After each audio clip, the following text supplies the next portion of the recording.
Allow me to reintroduce myself. My name is Ho. Blocked by James. Turned back and forth. Oh, he broke his ankles. 1-1 from Tyson. Batista with a drive. Deep left field. No doubt about it. Yo, what's up, Cincinnati? Your Bengals are back with another, hopefully not disappointing year. They have not made the playoffs for 5 consecutive seasons, so they're kind of down in the dungeon a little bit. And it's Zach Taylor's third year. He kind of needs to get the ball rolling, and it's going to be a big year for them. But all things aside, I'm your boy B.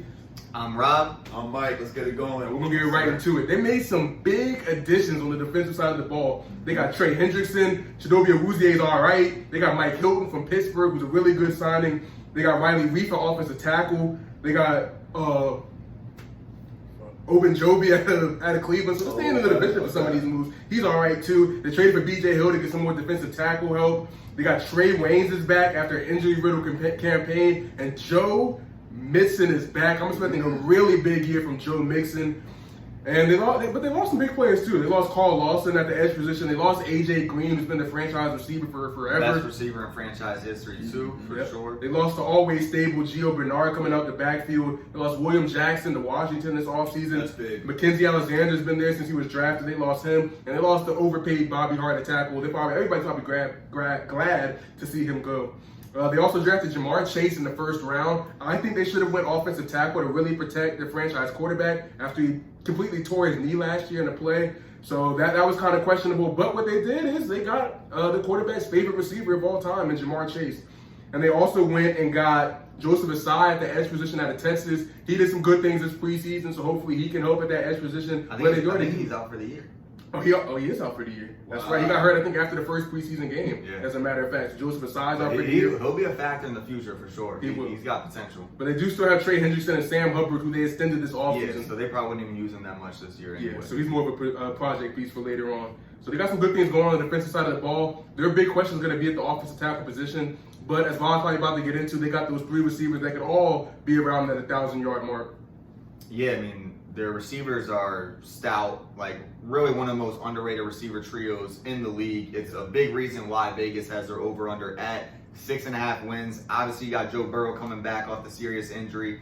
Thank God they let go of Michael Jordan. Not the Michael Jordan who you're thinking of, but a different Michael Jordan who was the reason that they say is the reason that Joe Burrow got hurt. He allowed the play to happen, and now they got a different O-line. But they really didn't do enough to fortify that O-line, which doesn't really make much sense to me because Joe Burrow is clearly the franchise quarterback there, and the one thing that you need to have in place is protection for him because we obviously saw what happens when he doesn't have protection last year. And obviously they signed Riley Reef, as you said, but those offensive guard spots are still very suspect and just probably could lead to some bad things. So hopefully they're able to keep Burrow healthy and keep him in the game. They have those 3 receivers that could all legitimately, go for 1,000 yards if Jamar Chase gets over these preseason struggles. And defensively, almost all of their free agent money, as you said, was spent on the defensive side of the ball. They had one of the worst defenses in football last year easily, but they got all these starters. They got Trey Hendrickson, someone who's competing for the sack leadership of the season. They got these guys to